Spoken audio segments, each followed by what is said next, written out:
Hello दोस्तों, स्वागत है आप सबका आपके अपने YouTube channel crazy MG tricks में।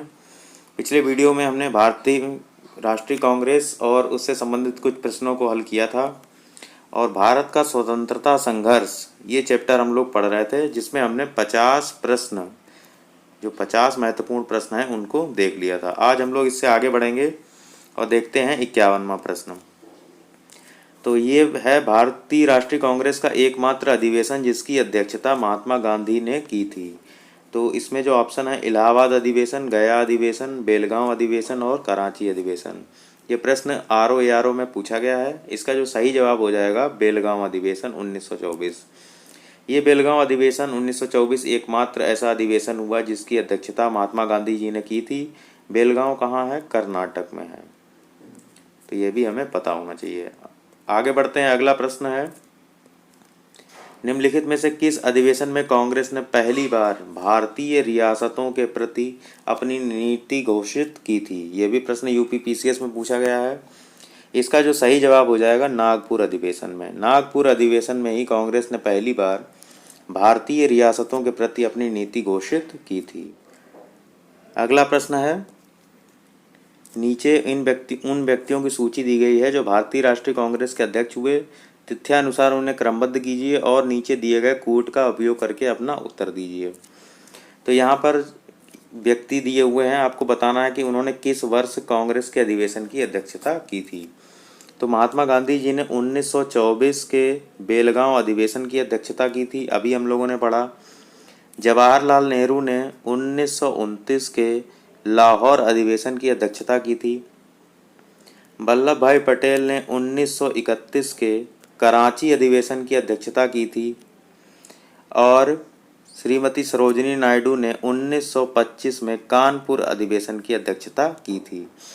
तो अगर यहाँ पर हम ऑप्शन देखें तो इसमें जो सबसे पहला आएगा वो हो जाएगा महात्मा गांधी का 1 नंबर, उसके बाद आ जाएगा 24 के बाद आ जाएगा 25 यानी कि चौथा नंबर। तो 1 के बाद 4 यानी कि C ऑप्शन हमारा सही हो जाएगा।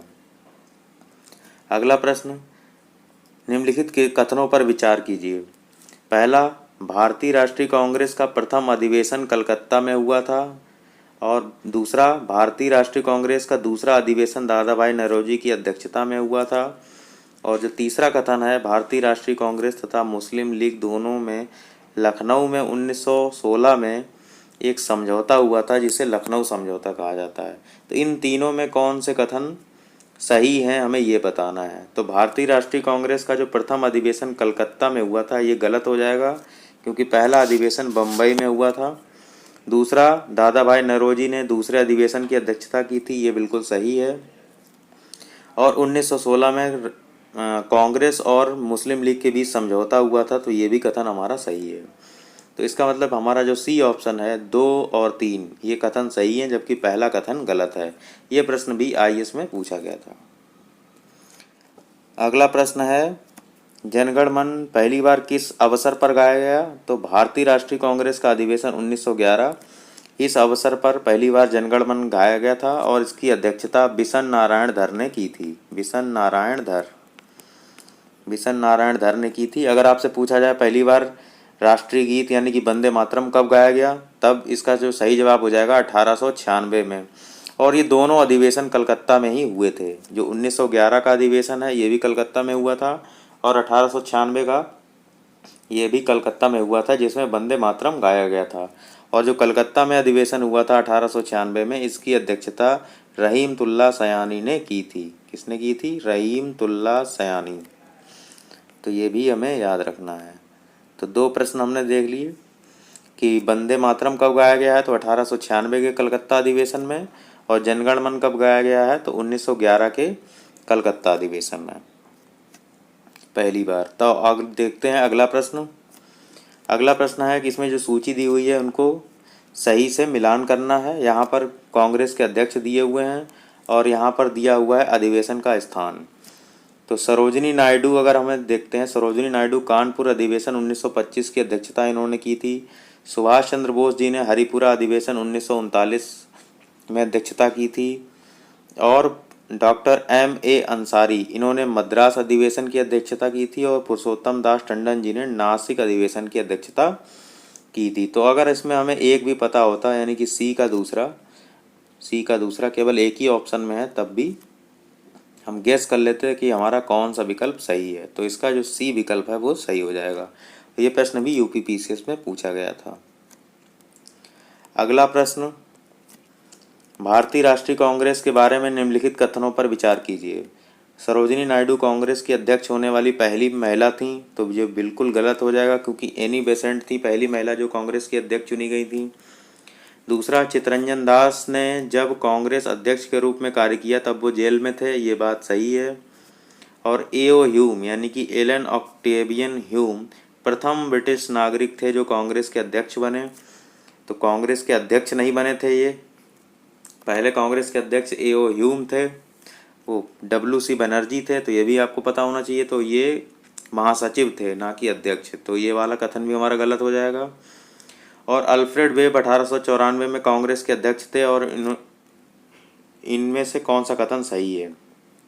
तो अल्फ्रेड वेब भी 1894 में कांग्रेस के अध्यक्ष थे, ये भी हमारा कथन सही हो जाएगा। तो दूसरा और चौथा हमारा इसमें सही है, पहला और तीसरा गलत हो जाएगा। आगे देखते हैं अगला प्रश्न। अगला प्रश्न है कि कांग्रेस और मुस्लिम लीग के बीच प्रसिद्ध लखनऊ समझौता कहाँ हुआ था या कब हुआ था? तो 1916 ईस्वी में जो लखनऊ में अधिवेशन हुआ है, इसकी अध्यक्षता मजूमदार साहब ने की थी।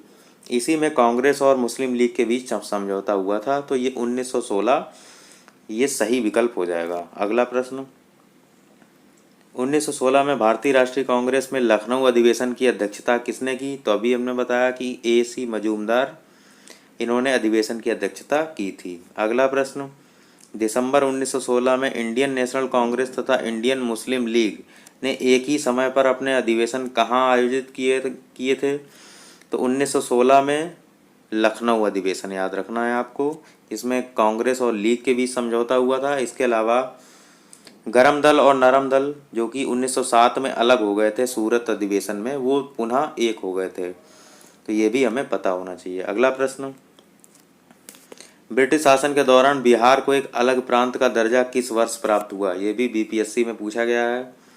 इसका जो सही आंसर हो जाएगा 1912। 1912 में बिहार को एक अलग प्रांत का दर्जा प्राप्त हुआ था। अगला प्रश्न, अतिवादी और उदारवादियों के पुनर्मिलन की प्रक्रिया में प्रमुख शिल्पी कौन था? आपको बताना है। अतिवादी और उदारवादी का मतलब जो गरम दल और नरम दल थे, उनको एक करने में प्रमुख शिल्पी अगर पूछा जाए तो इसका जो सही जवाब होगा एनी बेसेंट। एनी बेसेंट इसमें हम लगाएंगे। जबकि अगला ही प्रश्न देखिए कि 1916 में मुस्लिम लीग और कांग्रेस के मध्य किसने समझौता कराया था? तब इसका जो सही जवाब होगा बाल गंगाधर तिलक। तो ये दो प्रश्न हैं, क्योंकि जो 1916 में जो अधिवेशन हुआ था उसमें दो काम हुए थे। एक कांग्रेस और लीग के बीच समझौता हुआ था, मुस्लिम लीग के बीच समझौता हुआ था, और एक हमें याद रखना है कि कांग्रेस के अंतर्गत ही जो गरम दल और नरम दल विभक्त हो गए थे वो पुनः एक हो गए थे। तो गरम दल और नरम दल को मिलाने में जो प्रमुख भूमिका निभाई थी वो एनी बेसेंट ने निभाई थी, और मुस्लिम लीग और कांग्रेस को एक करने के लिए जो प्रमुख भूमिका निभाई थी वो बाल गंगाधर तिलक ने निभाई थी। ये दो बातें हमें पता होनी चाहिए। अगला प्रश्न है, कांग्रेस के 1916 के लखनऊ अधिवेशन में कौन सा मुख्य दूरगामी परिणाम वाला निर्णय लिया गया था? तो पहला है इसमें विकल्प, मुस्लिम लीग की पृथक निर्वाचन क्षेत्र की मांग स्वीकार की, कांग्रेस और मुस्लिम लीग के बीच अस्थायी विलय हो गया, कांग्रेस का अध्यक्ष एक मुस्लिम व्यक्ति चुना गया, और इनमें से कोई नहीं। तो इसका जो सही जवाब हो जाएगा मुस्लिम लीग की एक पृथक निर्वाचन क्षेत्र की मांग स्वीकार की गई, ये विकल्प हमारा इसमें सही हो जाएगा। अगला प्रश्न, कांग्रेस ने प्रथम बार मुस्लिम समुदाय के लिए पृथक निर्वाचन प्रणाली स्वीकार की, वह वर्ष कौन सा था? तो कांग्रेस ने प्रथम बार मुस्लिम समुदाय के लिए पृथक निर्वाचन प्रणाली स्वीकार की थी, तो कब की थी? जब 1916 का अधिवेशन हुआ था। तो इसका मतलब जो हमारा 65 का सही जवाब हो जाएगा 1916। अगला प्रश्न है कि इंडियन नेशनल कांग्रेस और मुस्लिम लीग के बीच मतैक्य का काल, यानी कि दोनों में एक ही मत हो जाए, ऐसा काल निम्नलिखित में से कौन सा है? तो 1906 से 1911, 1916 से 22, 17 से 21 या 40 से 46। तो इसका जो सही जवाब हो जाएगा मतैक्य का काल, तो दोनों में जब एक ही मत हो गया तो 1916 में दोनों एक हुए थे, तो 1916 से लेकर 1922 तक दोनों के बीच एक मत पर विचार हुआ था, यानी कि दोनों की विचारधारा तो लगभग एक नहीं थी, लेकिन ये लगभग 5-6 साल इन्होंने साथ में काम किया था। तो 16 से 22 मतैक्य का काल माना जाता है। अगला प्रश्न, निम्नलिखित में से कौन 1916 के लखनऊ के कांग्रेस अधिवेशन के विषय में असत्य है? तो पहला इसमें है अंबिकाचरण मजूमदार ने इसकी अध्यक्षता नहीं की थी, तो ये तो गलत हो जाएगा क्योंकि अध्यक्षता की थी। तो और दूसरा, इस अधिवेशन में उदारवादी और उग्रवादियों के बीच मेल स्थापित हुआ था, ये विकल्प सही है। और महात्मा गांधी को पहली बार चंपारण के किसानों की समस्या से अवगत कराया गया था, तो ये भी बात सही है।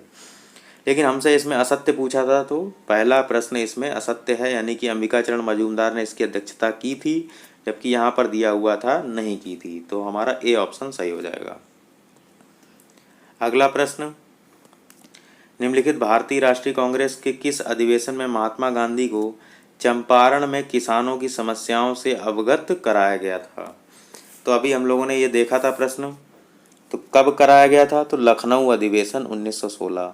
इसी अधिवेशन में महात्मा गांधी को चंपारण की किसानों से अवगत कराया गया था, जबकि हम इससे पहले जो हमने प्रश्न किया था, यहाँ पर ये देखिए महात्मा गांधी पहली बार चंपारण के किसानों से अवगत कराए गए, ये भी 1916 के अधिवेशन की ही बात हो रही थी, तो यही प्रश्न बना दिया गया है आगे। तो इसमें जो सही विकल्प था लखनऊ अधिवेशन 1916।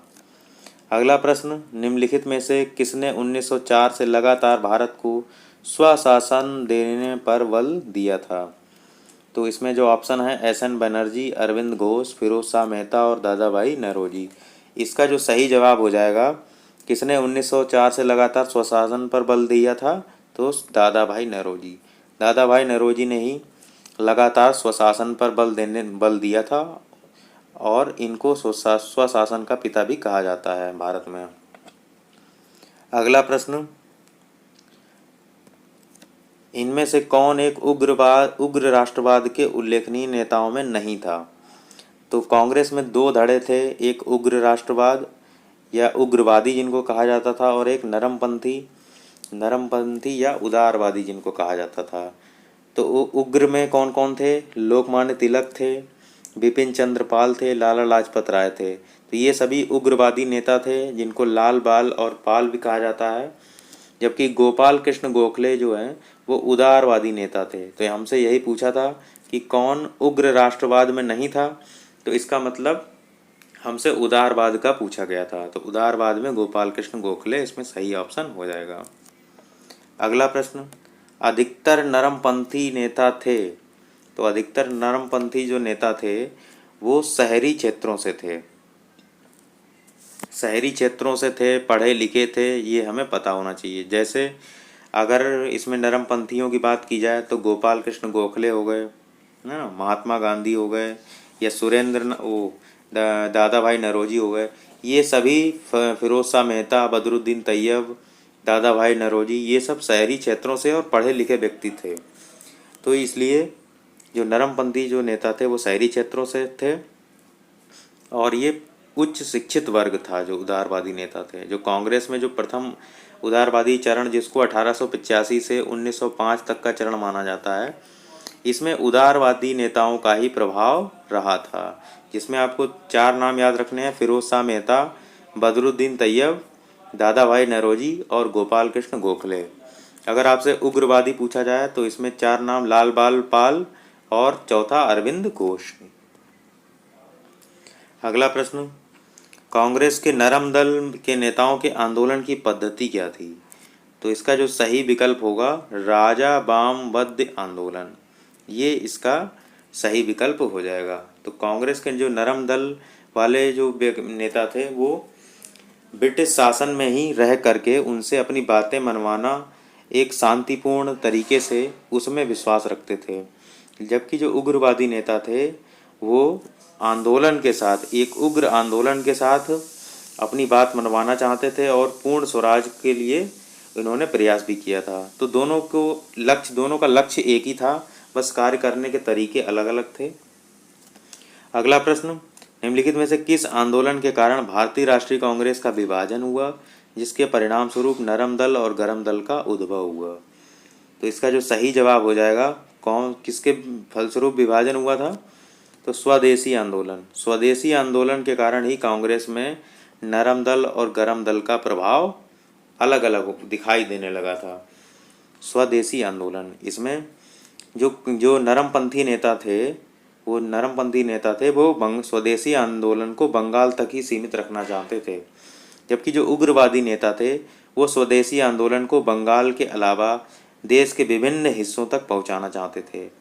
और यही जो दोनों में मतों का अंतर था, इसी वजह से कांग्रेस में फूट पड़ गई और कांग्रेस नरम दल और गरम दल में विभक्त हो गई थी। अगला प्रश्न, निम्न में से कौन उग्रवादी नहीं था? तो उग्रवादी कौन कौन नहीं था? बाल गंगाधर तिलक, मदन लाल, उधम सिंह और गोपाल कृष्ण गोखले। तो गोपाल कृष्ण गोखले बिल्कुल महात्मा गांधी के राजनीतिक गुरु हैं, तो ये उग्रवादी तो हो ही नहीं सकते। तो यही है इसका सही ऑप्शन डी। गोपाल कृष्ण गोखले उदारवादी नेता थे, जबकि लाल बाल पाल और मदन लाल, उधम सिंह ये सब उग्रवादी नेता थे। अगला प्रश्न, निम्नलिखित नेताओं में से कौन एक स्वदेशी के समर्थक थे? तो स्वदेशी के समर्थक थे अरविंद घोष। कौन थे? अरविंद घोष स्वदेशी के समर्थक थे। अगला प्रश्न, निम्न में से कौन एक मध्यम मार्गीय नहीं था? तो जैसे लिखा हुआ था मध्यम मार्गीय, मध्यम मार्गीय का मतलब भी क्या होता है? उदारवादी। क्या है? उदारवादी। तो कौन उदारवादी नहीं था? तो इसका मतलब हमसे उदारवादी नहीं, इसका मतलब उग्रवाद का पूछा जा रहा है, तो उग्रवाद का बाल गंगाधर तिलक हो जाएगा। बी ऑप्शन हमारा सही हो जाएगा। अगला प्रश्न, राष्ट्रीय आंदोलन में निम्न में से किसको नरम दलीय के तौर पर नहीं जाना चाहता है? तो नरम दल और यहाँ पर लिखा है नहीं, तो इसका मतलब गरम दल पूछ रहा है। तो गरम दल में बाल गंगाधर तिलक का नाम आता है, तो ये हमारा सही ऑप्शन हो जाएगा। अगला प्रश्न, महाराष्ट्र में गणपति पर्व का श्री गणेश किसने किया था? तो ये सारे काम किए थे, चाहे गणपति पर्व हो जाए या शिवाजी महोत्सव, ये सभी कार्य बाल गंगाधर तिलक द्वारा संपूर्ण कराए गए थे। इसमें इनका उद्देश्य क्या था? तो एक राष्ट्रीय चेतना या राष्ट्रभक्ति का भाव लोगों में पैदा करना। इस वजह से ये गणपति पर्व और शिवाजी महोत्सव वगैरह, जिससे व्यक्तियों में राष्ट्रीय चेतना पैदा हो, इसलिए इन्होंने इस पर्व का श्री गणेश किया था। तो इसका जो ए विकल्प है वो सही हो जाएगा। अगला प्रश्न है कि बाल गंगाधर तिलक को किसने अशांति का जनक कहा था? तो ये स्टेटमेंट है, आपकी बुक में भी मिल जाएगा। वैलेंटाइन सिरोल एक व्यक्ति थे जिन्होंने महात्मा गांधी को अशांति का जनक कहा था। तो इसका जो सी ऑप्शन हमारा सही हो जाएगा। ये भी लोअर सबऑर्डिनेट में पूछा गया है। ये सभी जितने भी प्रश्न मैं करा रहा हूँ ये वेरी वेरी इंपॉर्टेंट हैं और मोस्ट रिपीटेड प्रश्न हैं। अगला प्रश्न, बाल गंगाधर तिलक को सजा के पश्चात निम्नलिखित में से किसने दया की वकालत की थी और कहा था कि संस्कृत के एक विद्वान के रूप में तिलक में मेरी दिलचस्पी है? तो एक व्यक्ति थे मैक्स मूलर। मैक्स मूलर ने यह बात कही थी कि एक संस्कृत के विद्वान के रूप में इनकी दिलचस्पी है, किसमें? बाल गंगाधर तिलक में। तो 80 का हमारा जो है बी ऑप्शन इसमें सही हो जाएगा। तो मैक्स मूलर का ये स्टेटमेंट है। अगला प्रश्न, 1908 में बाल गंगाधर तिलक को जेल हो गई थी, तो कितने साल की जेल हो गई थी? तो 6 साल की जेल हो गई थी। तो इसका बी ऑप्शन हमारा सही हो जाएगा। अगला प्रश्न, निम्नलिखित में से किसने महाराष्ट्र के गणपति उत्सव का ऐसा कायाकल्प किया कि वह राष्ट्रीय उत्सव हो गया और उसका स्वरूप राजनैतिक हो गया? तो ये प्रश्न अभी हम लोगों ने किया था। बाल गंगाधर तिलक, इन्होंने ही शिवाजी महोत्सव, गणपति उत्सव ये सब आयोजित किए थे। अगला प्रश्न, किसने भारतीय राष्ट्रीय कांग्रेस पर प्रार्थना, याचना और विरोध करने की राजनीति का आरोप लगाया था? तो इसमें भी जो सही जवाब हो जाएगा बाल गंगाधर तिलक। ये उग्रवादी नेता थे और इन्होंने कांग्रेस पर प्रार्थना, याचना और विरोध की राजनीति करने का आरोप लगाया था। एक चीज़ और याद रखनी है कि बाल गंगाधर तिलक कभी भी भारतीय राष्ट्रीय कांग्रेस के अध्यक्ष नहीं रहे थे। अगला प्रश्न, महात्मा गांधी ने वल्लभ भाई पटेल को सरदार की उपाधि उनकी बड़ी संगठन क्षमता के कारण किस आंदोलन में दी थी? तो बारदोली सत्याग्रह के बारे में आपने पढ़ा होगा। बारदोली सत्याग्रह में बारदोली की जो महिलाएं थी उन्होंने ही सरदार पटेल को सरदार की उपाधि दी थी।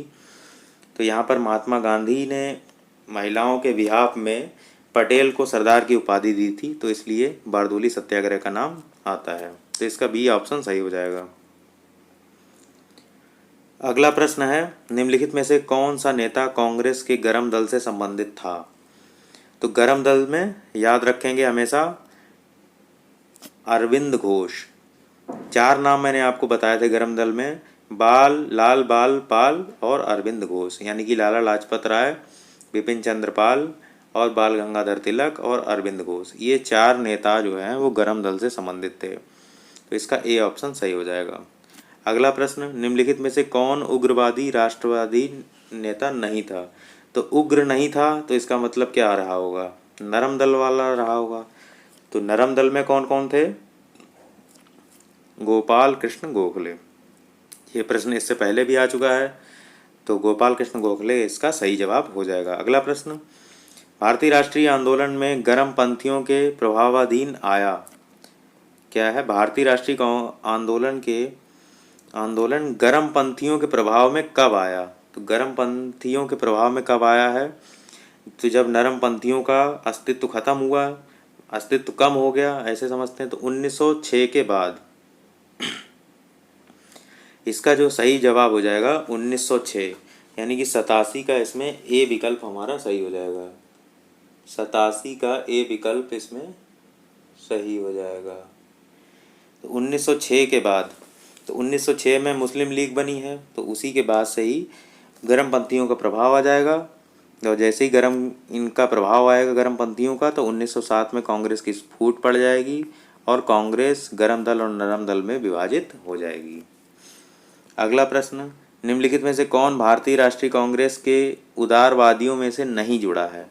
तो उदारवादी नहीं है, तो इसका मतलब उग्रवादियों में लाल बाल और पाल, इसका मतलब लाला लाजपत राय इसका सही जवाब हो जाएगा। अगला प्रश्न, भारतीय मुसलमान सामान्य रूप से उग्रवादी आंदोलन की ओर आकर्षित नहीं हुए, इसका कारण बताना है आपको। यह प्रश्न आईएएस में पूछा गया है। इसके विकल्प देखते हैं। उन पर सैयद अहमद खां का प्रभाव था। दूसरा विकल्प, उग्रवादी नेताओं का मुस्लिम विरोधी दृष्टिकोण था। इस वजह से या मुस्लिम आकांक्षाओं के प्रति उदासीनता का भाव था। ये विकल्प है। एक विकल्प इसमें दिया है, उग्रवादियों की हिंदू अतीत का राग अलापने की नीति। तो हमसे पूछा है कि सामान्य रूप से भारतीय मुसलमान क्यों उग्रवादी आंदोलन की ओर आकर्षित नहीं हुए? तो इसका जो सही विकल्प होगा, उग्रवादियों की हिंदू अतीत का राग अलापने की नीति। जो उग्रवादी नेता थे, जैसे कि आप अरविंद घोष हो गए या लाला लाजपत राय या बाल गंगाधर तिलक, इन्होंने हमेशा ही जो हिंदू अतीत वाले जो राग अलापने की नीति थी, इसी कारण से जो मुसलमान थे भारत के, वो उग्रवादी आंदोलन की ओर आकर्षित नहीं हुए थे। अगला प्रश्न, महात्मा गांधी के साथ निम्न मुसलमानों में से किसने बाल गंगाधर तिलक की अर्थी उठाई थी? तो याद रखेंगे कि महात्मा गांधी के साथ निम्नलिखित में से शौकत अली ने बाल गंगाधर तिलक की अर्थी उठाई थी। ये हमें पता होना चाहिए। तो इसका जो 90 का ए ऑप्शन हमारा सही हो जाएगा। अगला प्रश्न, इसके अलावा भी अगर आपसे पूछा जाए, एक शौकत अली और एक सैफुद्दीन किचलू, ये 2 व्यक्ति थे जिन्होंने महात्मा गांधी के साथ बाल गंगाधर तिलक की अर्थी उठाई थी। दो व्यक्तियों के नाम याद रखने, शौकत अली और सैफुद्दीन किचलू। अगला प्रश्न है, भारत के स्वतंत्रता आंदोलन के प्रारंभिक दौर में उग्रवादी विचारधारा को निम्न में से कौन सा एक निरूपित करता है? तो याद रखेंगे, स्वशासन प्राप्त करना, लेकिन कैसे? संवैधानिक साधनों एवं याचिकाओं के स्थान पर आक्रामक साधनों से स्वशासन प्राप्त करना, ये उद्देश्य था उग्रवादी विचारधारा का संवैधानिक साधनों एवं याचिकाओं के स्थान पर, क्योंकि संवैधानिक साधन और याचिकाएं ये कार्य करते थे जो नरमपंथी नेता थे। इसकी जगह पर जो आक्रामक साधन है, यानी कि क्रांतिकारी गतिविधियों के माध्यम से वहाँ से उस तरीके से स्वशासन प्राप्त करना, तो ये उद्देश्य था उग्रवादी विचारधारा का। तो इसका बी विकल्प हमारा सही हो जाएगा। अगला प्रश्न, बाल गंगाधर तिलक एक सांप्रदायिकतावादी थे। बिल्कुल गलत हो जाएगा।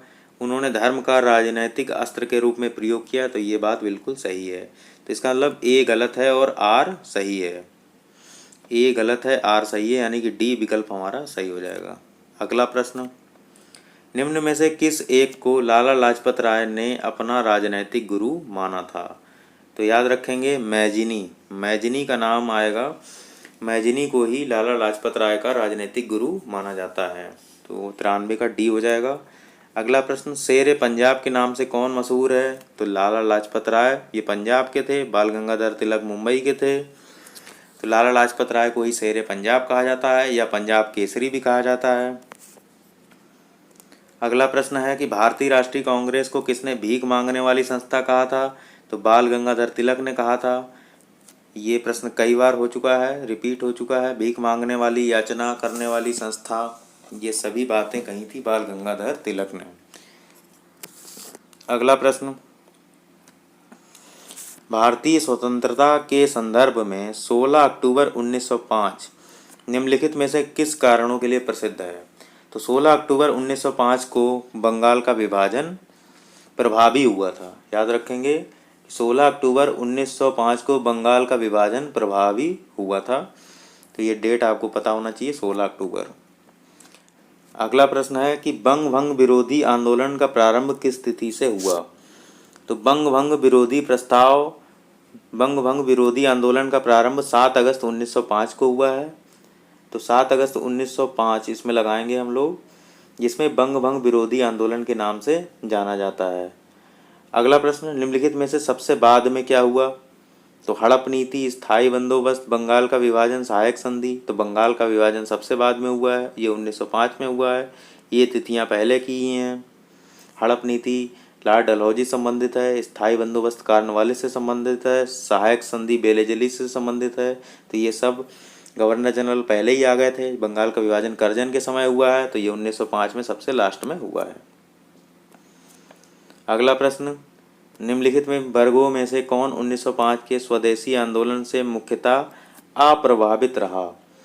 तो याद रखेंगे, जो कृषक लोग थे और मुसलमान, यानी कि 99 का जो सेकंड और थर्ड, ये दोनों जो वर्ग था, कृषक और मुसलमान, ये मुख्यतः अप्रभावित रहा था 1905 के स्वदेशी आंदोलन से। तो इसका जो सही विकल्प हो जाएगा सी वाला पार्ट। अगला प्रश्न, बंग भंग लागू होने की तिथि जो कि 16 अक्टूबर 1905 है, इस दिन लागू हो गया था, को बंगाल में किसके सुझाव पर राखी दिवस के रूप में मनाया गया? तो राखी दिवस के रूप में मनाया गया 16 अक्टूबर 1905 को। तो ये रविंद्रनाथ टैगोर के सुझाव पर ऐसा किया गया था। तो इसका बी विकल्प हमारा सही हो जाएगा। तो आज हम लोगों ने इसके 50 प्रश्न देखे। अगले वीडियो में हम इससे आगे के प्रश्न देखेंगे जो कि एग्जाम पॉइंट ऑफ व्यू से बहुत ही महत्वपूर्ण है। तो मिलते हैं अगले वीडियो में, तब तक के लिए जय हिंद, जय भारत।